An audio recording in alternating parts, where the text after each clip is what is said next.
Dariyabad station. मैं station master बोल रहा हूँ, नवाज खान यार। हेलो, अवानी एक्सप्रेस क्या हुआ, निकल गई है? हेलो, आवाज नहीं आ रही है? अरे यार,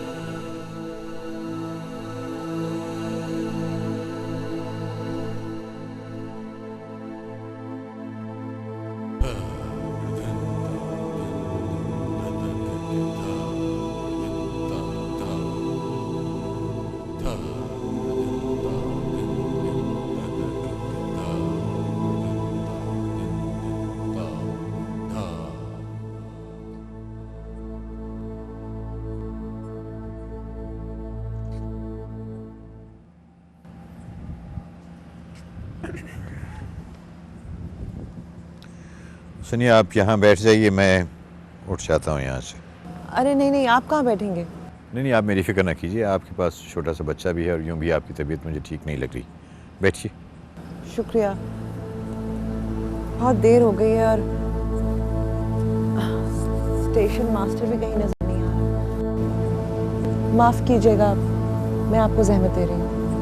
देखिए, कभी कभी यूँ लगता है कि जैसे हम जहमत किसी और के लिए कर रहे हैं, लेकिन दरअसल वो हमारे अंदर छुपी हुई एक ख्वाहिश होती है जिसे हम पूरा करना चाहते हैं। मैं समझी नहीं। मैंने शायद कोई मुश्किल बात कह दी। आप इसको यूँ समझ लीजिए कि मैं जो कुछ कर रहा हूँ अपने लिए कर रहा हूँ, आपके लिए नहीं। नहीं, आप हवा तेज चल रही है, ठंड भी बढ़ गई है। आप आइए, मैं कोशिश करता हूँ शायद ही दरवाज़ा खुल जाए वेटिंग रूम का। अंदर बैठिए, आपके साथ बच्चा भी है।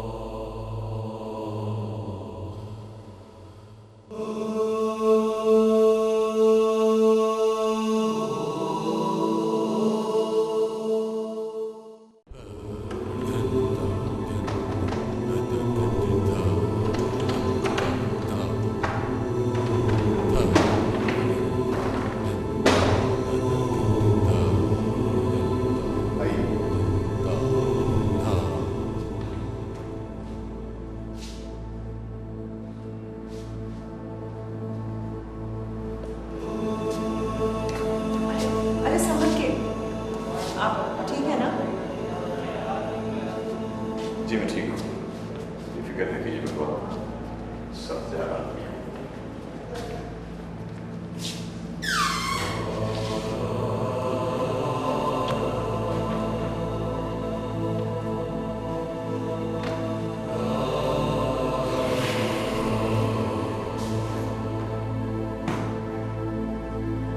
अदीब तो सख्त जान नहीं होते, वो तो सख्त जान लोगों के दिलों को पिघलाने की कोशिश करते हैं। तो आप मुझे जानती हैं। आपको जानती हूँ शायद, इसीलिए इस वीरान और सुनसान रेलवे स्टेशन पर कदम जमाए खड़ी हूँ। किसी और को कदम जमाए खड़े रहने के लिए किसी मर्द के सहारे की जरूरत तो नहीं होनी चाहिए।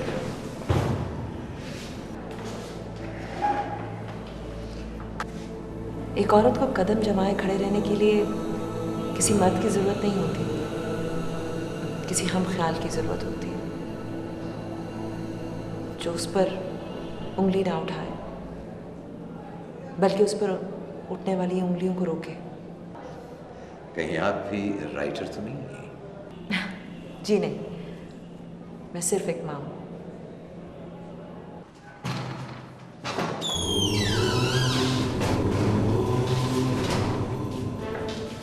साहब इजाज़त हो तो हम भी अंदर आ जाएं।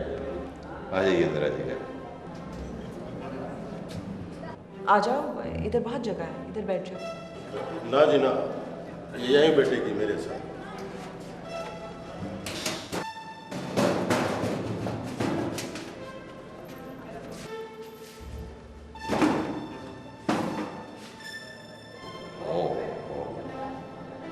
आपका सामान तो गालिबन बाहर ही रह गया।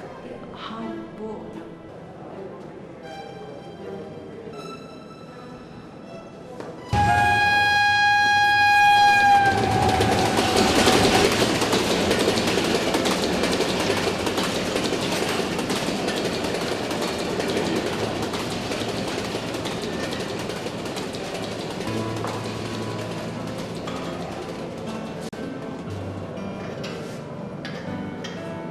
और फिर नहीं साहब, ये किसी गैर मर्द से कोई चीज नहीं लेगी। ठीक है, तो तुम लेकर इसको जाओ।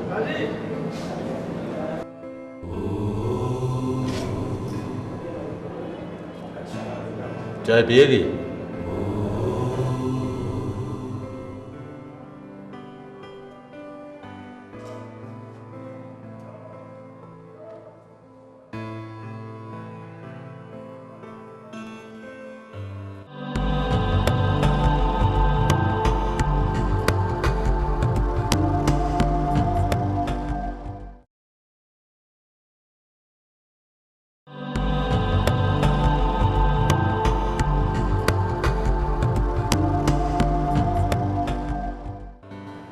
आप औरत पर ही क्यों लिखते हैं?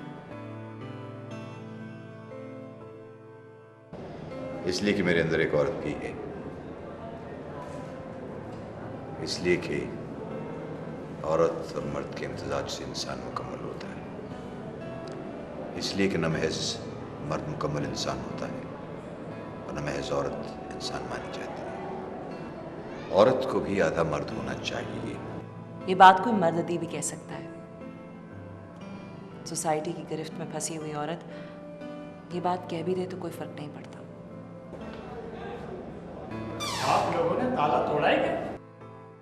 क्या आप तो खामखा नाराज हो गए जनाब?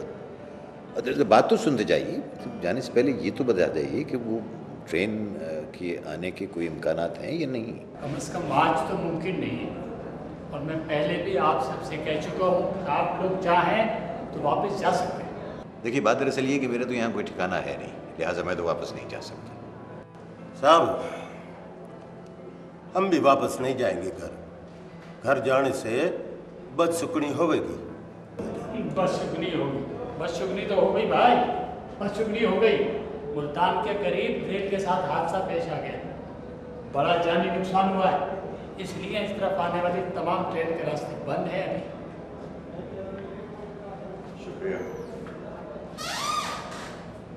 ठीक ही तो कह रहा है स्टेशन मास्टर, अगर तुम्हारा घर कहीं करीब ही है तो चले जाओ। यहाँ स्टेशन पर मुसाफिरों की तरह से बैठे रहने से कोई फायदा तो नहीं है। मैंने कहा ना, बदसुकनी होगी घर वापस जाने से। अब इससे ज्यादा बदशुगुनी और क्या होगी? मेरे को कोई फर्क नहीं पड़ता। मैंने इसको लेकर जाना है सरकार साहब की दरगाह। आई एम सो सॉरी, मैं माफ़ी चाहता हूँ, मुझे मालूम नहीं था कि तुम्हारी बीवी बीमार है। नहीं, बीमार नहीं है। रोज रोज छोकरियां पैदा करती है। और फिर भी इसे बेटा ना हुआ तो छोड़ दूंगा ससुरी को। अरे शर्म नहीं आती तुम्हें ऐसी बात करते हुए? अपनी कमजोरी का इल्जाम अपनी बीवी पर लगाते हो। बेटा तुम्हें नहीं हो रहा है इसे? ये इंसान है कि मशीन? और तुम्हें कुछ इल्म भी है, मालूम भी है कि बेटा तुमको नहीं हो रहा, इसलिए अपना ये जो जिस्म है ना तुम लेकर जाओ मज़ारों पर और अपने लिए दुआ मांगो। देख बेबी, जबान संभाल के बोल। मैं अपनी बेइज्जती बर्दाश्त नहीं करूंगा। ये मेरी औरत है, मेरी मर्जी है कि मैं इसको मजार पे लेकर जाऊं या इसके 4 टुकड़े कर दूं। तू बीच में बोलने वाली कौन होती है? तुम्हारा क्या ख्याल है कि तुम अपनी बीवी को बीच चौराहे में लाकर कत्ल करने की बात करोगे तो दुनिया तुम्हें यह कहकर छोड़ देगी कि यह तुम्हारा हक है? हाँ, कत्ल कर दूंगा मैं इसको, मार डालूंगा ससुरी को। चुप हो जाइए प्लीज, प्लीज। हम किसी के जाती मामलात में इस तरह दखल नहीं दे सकते। जाती मामला? ये जाती मामला है आपकी नजर में? इतना जुल्म, इतनी ज्यादती, और आप एक अदीब हैं, और एक अदीब होकर ये कह रहे हैं कि ये किसी का जाती मामला है? अरे आप भी औरों की तरह हैं, दूसरों की बेबसी का तमाशा देखते हैं, और आप तो वो तमाशा लिख कर पैसे भी कमाते हैं। बैठ जा।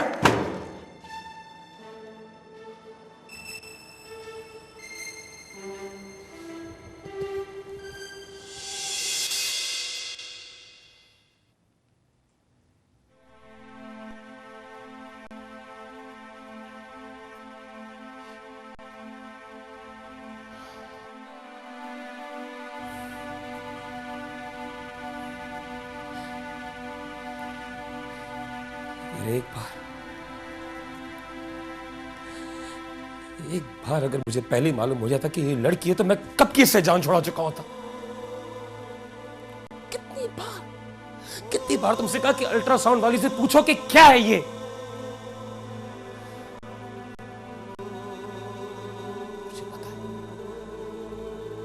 मुझे पता है कि उसने तुम्हें पहले ही सब कुछ बता दिया होगा, लेकिन सिर्फ मुझे लेट डाउन करने के लिए, मुझे नीचा दिखाने के लिए, ताकि लोग मुझसे हमदर्दी कर सकें कि मैं एक बेटी का बाप हूं।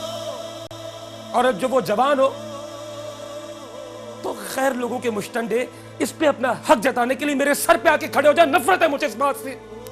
मैं भी तो किसी की बेटी हूं नदीम, आप भी तो मुझ पर हर वक्त अपनी मलकियत जताते रहते हैं। तो मालिक नहीं हूं मैं तुम्हारा? क्या ये हक मुझे नहीं पहुंचता कि मैं अपने बच्चे का इंतखाब खुद से करूं? लेकिन इस बात का इख्तियार तो नहीं है ना आपके पास कि आप अपनी मर्जी से बेटा या बेटी बनाएं। मुझे ही इख्तियार है, मुझे इख्तियार है। बकवास है सब कुछ। अगर तुम अल्ट्रासाउंड की रिपोर्ट उसे न छुपाती, इससे कब की निजात हासिल कर चुकी होती। निजात? कत्ल कर देते इसका। कत्ल नहीं है ये, कत्ल नहीं है। अगर ये कत्ल होता तो न जाने कितने लोग जेलों के अंदर पड़े सड़ रहे होते। एक सांस लेते हुए वजूद को पैदा होने से पहले मार दिया जाए तो वो कत्ल नहीं है, पैदाइश के बाद मारा जाए तो वो कत्ल कहलाता है ना? मेरे सामने फलसफा बिगाड़ने की कोशिश मत करो। मुझसे ज्यादा पढ़ा लिखा हूं मैं। स्कूल में उस्तानी तो इसका मतलब ये नहीं है कि तुम मुझे सबक पढ़ाना शुरू कर दो।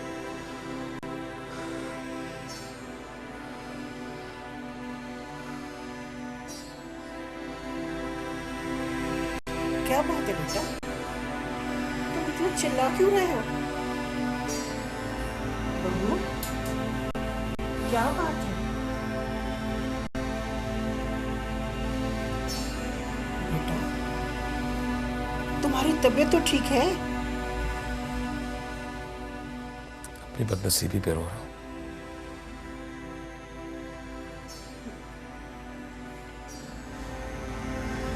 क्या हो सकता है जो खुदा को मंजूर, दूसरे भी यहाँ पर लगे।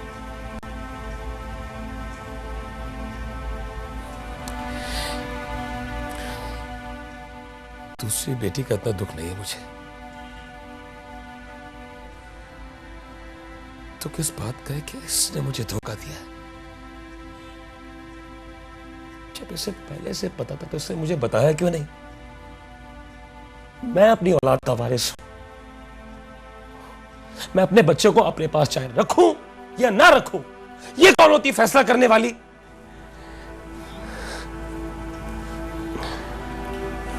तुम ठीक कह रहे हो बेटा, इसके सामने हम जिस कदर खुश थे कि बेटा आएगा, हम बेटे के नाम ढूंढते रहे और इसे अल्ट्रासाउंड करवाई, इसको पता भी चल गया कि बेटी है, फिर भी इसने हमको नहीं बताया। अरे अरे, अगर ये हमें बता देती तो इसका क्या जाता? तो आंसू अपनी बदनसीबी पे बहा कर चुप हो जाते।